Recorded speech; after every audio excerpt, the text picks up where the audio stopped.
Hello বন্ধুরা, আজকে একটা ভিডিওতে তোমাদের কিছু কথা শেয়ার করতে পারলে আমার ভালো লাগবে।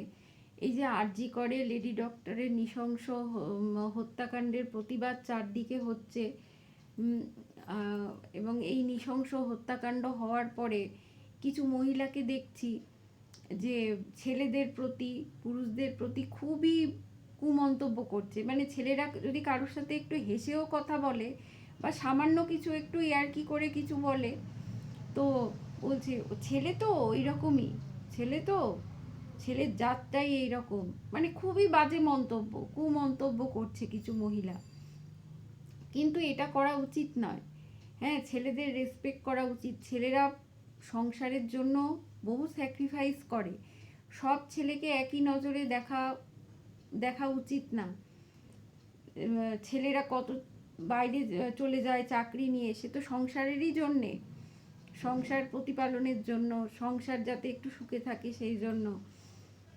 তাদের কাছে বার্থডে, উৎসব অনুষ্ঠান কোনো তফাৎ হয় না, কিন্তু তারা বাড়িতে আসতেও পারে না, এতটাই স্যাক্রিফাইস করে তারা।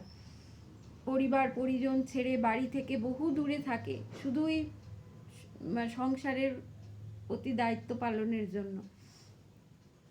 তারপরে বাসে ট্রেনে দেখেছি যে প্রেগনেন্ট মহিলা, বয়স্ক মানুষ, এদেরকে কিন্তু মেয়েদের থেকে ছেলেরাই স্বেচ্ছায় জায়গা ছেড়ে দিতে দেখেছি, বসার জায়গা। তারপরে কলেজে যখন পড়তাম আমি নিজে দেখেছি যে ছেলেদের, মেয়েদের থেকে ছেলেদের কাছে বেশি হেল্প পাওয়া যেত। যেমন কোনো দিন না গেলে আগের দিনে পড়ার নোটস পাওয়া বা ফর্ম ফিল আপে হেল্প করা, এগুলো কিন্তু মেয়েদের থেকে ছেলেদের কাছেই বেশি হেল্প পেয়েছি। এমনি রাস্তাঘাটেও দেখা যায় কোনো ছেলেকে যদি হেল্পের জন্য ডাকা হয়, বহু হেল্প বহু মানুষ, বহু ছেলেরা করে থাকে।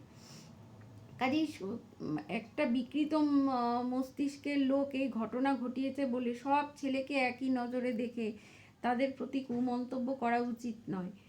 হ্যাঁ, ছেলেদের রেসপেক্ট করো, কারণ ছেলেরা সংসারের জন্য প্রচুর স্যাক্রিফাইস করে। তো এই ছিল আমার বক্তব্য। আশা করি তোমরাও আমার সাথে একমত হবে। তোমাদের মতামত কমেন্টে জানিও। সবাই ভালো থেকো। বাই।